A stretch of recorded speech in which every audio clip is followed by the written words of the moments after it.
this is not a job inatafuta the most professional player Kenya's ever had. No, this is a job. Because remember, probably a Kenyan soccer need leadership, accountability, na youth development. Those are the three iconic to me that has made us rich here and has made Kenyan be compared with lowly ranked world teams because of a failure of us to take advantage of efforts that people made before this federation came to be. Sports mtaani tunawasuka maneno michezo from the eye of the people. Henry back at it again. It's been a long time. There's so much vitu mingi has happened since the last podcast tulikuwa nayo. But reason is because tunapenda hizi event. Tulitaka tuchambue, get down and busy daddy in it so that we find out what's happening. There's so much that has happened, and the first one we want to talk about is the election for the Federation of Kenyan Football chairmanship. There's a new leadership that's supposed to come in town in December, and the candidates have been busy trying to pitch to the delegates on who they are supposed to vote for. We all know what has brought us here. Kenyan soccer was good in the 80s and 90s. We remember the good old days. In every single match Kenya internationally was playing against Cameroon, Ivory Coast, Nigeria. Wow, the passion was there. This all died down because for a long time Kenyan soccer was neglected. Hizo maband pia zijatusaidia because we remember Kenyan soccer for the last 10 years. We've repeatedly been sanctioned by FIFA and CAF because of mismanagement and interference of local soccer by the government and stakeholders. The reason being, everybody anataka ball ya Kenya ikwe poa. Nobody can sit back and watch the game they love going to drains without intervening. That's what has happened. And fortunately, for this time round, the election is here. The panel, the referees who's supposed to referee the referees has been selected. Wako kwenye ofisi. They looked at the papers of all candidates and they said all those candidates who are aspiring to be in the leadership or administration of the federation, walipita, and they're ready for the last leg. Sasa we're in the next stage for the candidates. They're trying to talk to the delegates. Yeah, wanaongelesha. Yeah, they're trying to make the delegates understand their vision and what they can do for the country. Yeah, in the time wananyonywa, yeah, they should be milked. Kila mtu atoe brains zake out, ideas wanazo, so that they can entice the people, the stakeholders, who for a long time wamekuwa neglected katika uongozi ya mpira ya Kenya. This is it. Na to those delegates wanaenda kupiga kura round hii, man, make sure you choose the people who are gonna change or make sports in Kenya or soccer better. Tusikuwe au matumbocrats like Kenya does in politics. Mnachagua tu ma politicians, wamewapatia kitu kidogo muwavotie, then ikifika sasa delivery of service bado watu wanalia. No, this time election ya soccer is an eye opener. Inafaa kuleta viongozi, the people who understands where Kenyan soccer was in the 80s, where we are today, and where it's supposed to go. People with brilliant ideas. Yes, this is it. Leo tuliona debate ya kwanza, the first debate. I don't know if you guys watch it. Me, I did from beginning to end. Kudos to TV47 for bringing that live and bring all those aspirants who were able to attend to give their vision and make people understand who are supposed to be the next team that's running soccer. To all those Hakutokea, Patra, Hussein, Nyamwea, you're not bigger than Kenyan soccer. Nah.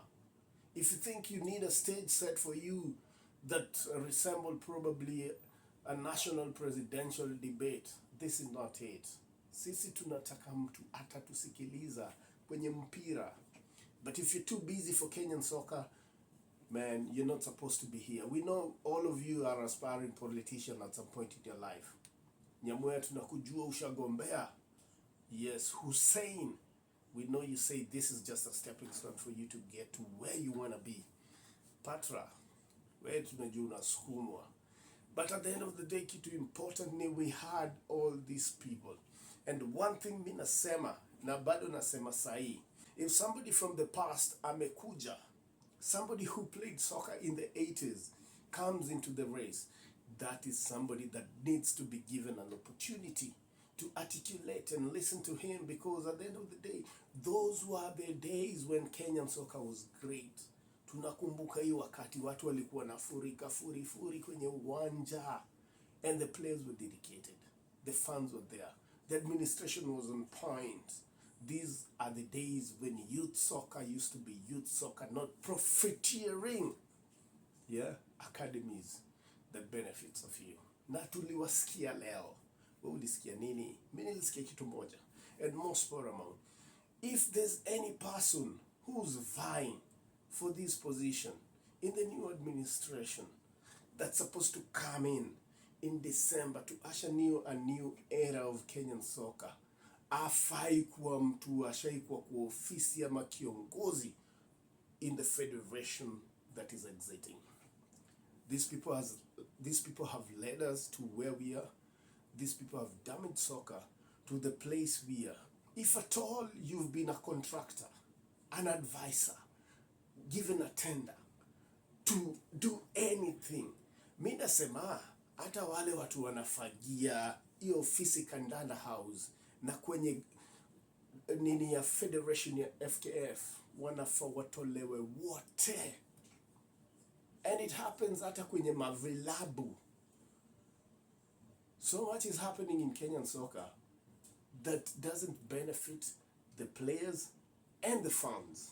And the interest of the federation is to cater for two big interests: the interest of the players and the interest of the fans and the investors. 3. Tumekuwa na federation mala wanalala.